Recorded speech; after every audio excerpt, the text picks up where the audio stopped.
Am I the asshole for suggesting my wife lower her standards so that she'll be less overwhelmed? My wife, 37 female, and I, 38 male, have 3 kids, 12, 10, and 8. She is in a constant state of overwhelm and very easily irritated, constantly complaining about how it's all too much. I, of course, am happy to help and do my fair share for the kids or household, but it's never enough because her standards are too damn high. She insists one of us has to be up at 6:45 every morning to make sure the kids are ready and make the bus, which comes at 7:45. I told her they're old enough to not need that much help already. They can all dress themselves and pour themselves cereal and milk. There's no reason we have to be up. She says that cereal isn't a good enough breakfast. They need something more substantial, especially the 12-year-old, and that the 10-year-old has ADHD and will definitely struggle without help in the morning. And anyways, she wants to see them off and kiss them goodbye for the day. So she gets up. I don't. Then she gets upset that I never give her a morning off when all she needs to do is just take the morning off when she wants and let the kids handle themselves. Also, she is super strict about screen time during the week and is exhausted and snappy from arguing about it with the kids and upset I don't support her strict limit of 2 hours a day. I say as long as homework is done, why not until bed? She says it's not healthy for them. They need to play outside or with games and toys, read some books, just entertain themselves in more ways than one. I agree they should enjoy other things, but not seeing why we have to make such a rigid limit. She also likes to get out on weekends and do stuff like zoos, museums, etc., but then complains about the planning for the outing or how grouchy the youngest gets by the end of it. And again, I say, let's just chill at home.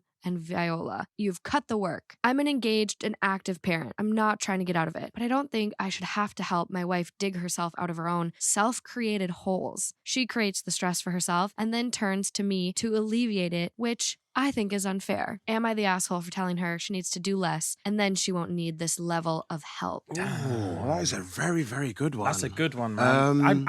I'm on. For the sounds of it, I'm with this dude. Yeah. I'm with this dude. Really? I'm with this Yeah. dude. I'm with this dude. This is very similar, like to the women I've had in my life, like mum, stepmom, aunties, and stuff like that, which is like very, very rigid. Like this is the way it has to be. This is the best way to do it. But like, bro, you can't do it, and you're depressed and unhappy, and this whole thing is toxic and stressful. Like, it's just not happening. And you just have to charge it. It's just not happening, bro. You're sacrificing your own happiness for like perceived perfect parenting, whatever like that. I feel like there's so much pressure on women, like to be a good mom. Yeah. Like, so like much. versus like the moms are held to such a higher expectation than a dad ever is. To be a good dad, you just kind of just have to be there. And that's everyone's the like, oh my God, thing. you're amazing. But yeah, to be a good mom, you have to be like You have to do everything. crazy. You have to be super mom. exceptional. Yeah.